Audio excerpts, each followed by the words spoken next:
So these are goals that you have for yourself. Mm-hmm. Okay. So do you feel like these worries or these anxieties are about, it seems like generally what you're saying is they're about real life situations. Mm-hmm. Do you ever feel like they're worries about things that are maybe things that maybe you make up, things that aren't really there? The only worrying I have, I guess, maybe it would be considered normal. I think it's still a little bit, maybe a little bit excessive, would be like an example, my parents were out of town the other week, Mm-hmm. and I went home, and I was probably maybe 10 minutes away from my house, Mm-hmm. and I was pretty sure that I closed the garage door, Mm-hmm. but like I wasn't 100% sure. So Sure. I went back and checked, and of course it was closed. And I'm like, if I do not go back and check, I will not be able to stop worrying about it. Sure. So I went back. So to deal with that, because I found myself doing that Mm-hmm. kind of frequently, like With other situations? like checking the door, kind of real life stuff, like, oh, is my car door locked?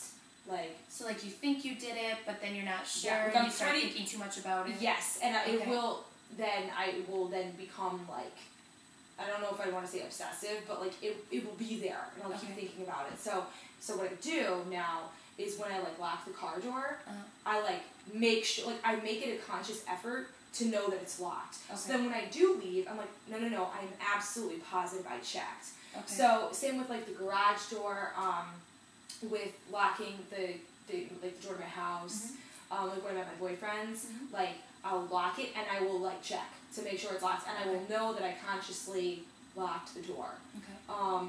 Same thing with like papers or on like when I do something with my computer, like I will save a document and make sure that it is saved. Right. And when it is a particularly important document, Uh-huh. I will like save it and then reopen it to make sure that it's saved. So Okay. and I noticed doing that, and it cuts down on any anxiety that I have about that. Okay. So maybe that is something. So you feel a little bit of relief after Yes. you do it? Yes. Okay. But you find that there are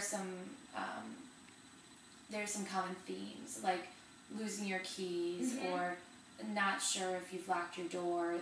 There are some things that typically seem to happen on a day-to-day basis. Yeah, or the just others. and so what I do, and it hasn't been a problem recently so much, because what I'll do is I will consciously like be like, I'm locking the door, and then I'll lock it, and then I'll leave, and it won't be a worry. So once I know that I've done it for sure, I know that that's it. I don't need to worry about it. But it's those couple times where I'm like, did I close the garage door? Oh, well, if I didn't close the garage door, that means anybody can come in my house, and that was when I wasn't going to be back. Okay. For a couple days, so I'm like, oh, well, if I didn't close the door, that means anybody can wander in our house. Sure. So I went back, and then I'm trying to think what would happen if, like, maybe I was just running to the store. Sure. And I don't think I would worry about it. If I'm like, oh, well, okay, the garage door's open, I mean, I live in a really safe neighborhood, so what's going to happen? Sure. I would just go to the store. But I traditionally wasn't ever worried about that, like in high school, Okay. even in college. Okay. I didn't really have that worry. So when do you feel that this started or became A a little more excessive? I feel like it actually started maybe even just in the spring.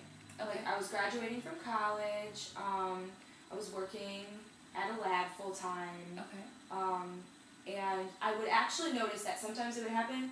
I would leave the lab, and we worked in like in an animal lab, and I would make the things that we would use on the animals and stuff. So we had like a soldering iron. We also had this instrument, because we did surgeries, and we have an instrument that sterilized the equipment, and it gets really hot. Sure. You're not supposed to leave it on all night. Same with the soldering iron. It's like if you leave a curling iron on. Sure. And I would be like, did I turn it off? And I'd have to go back and check, because I would worry about it. So I guess that's something maybe normal to worry about, but that's kind of when it started. Like I would be like, I'm consciously paying attention to be turning off the soldering iron, and I know it's off, so that when I would go home, I wouldn't worry about it.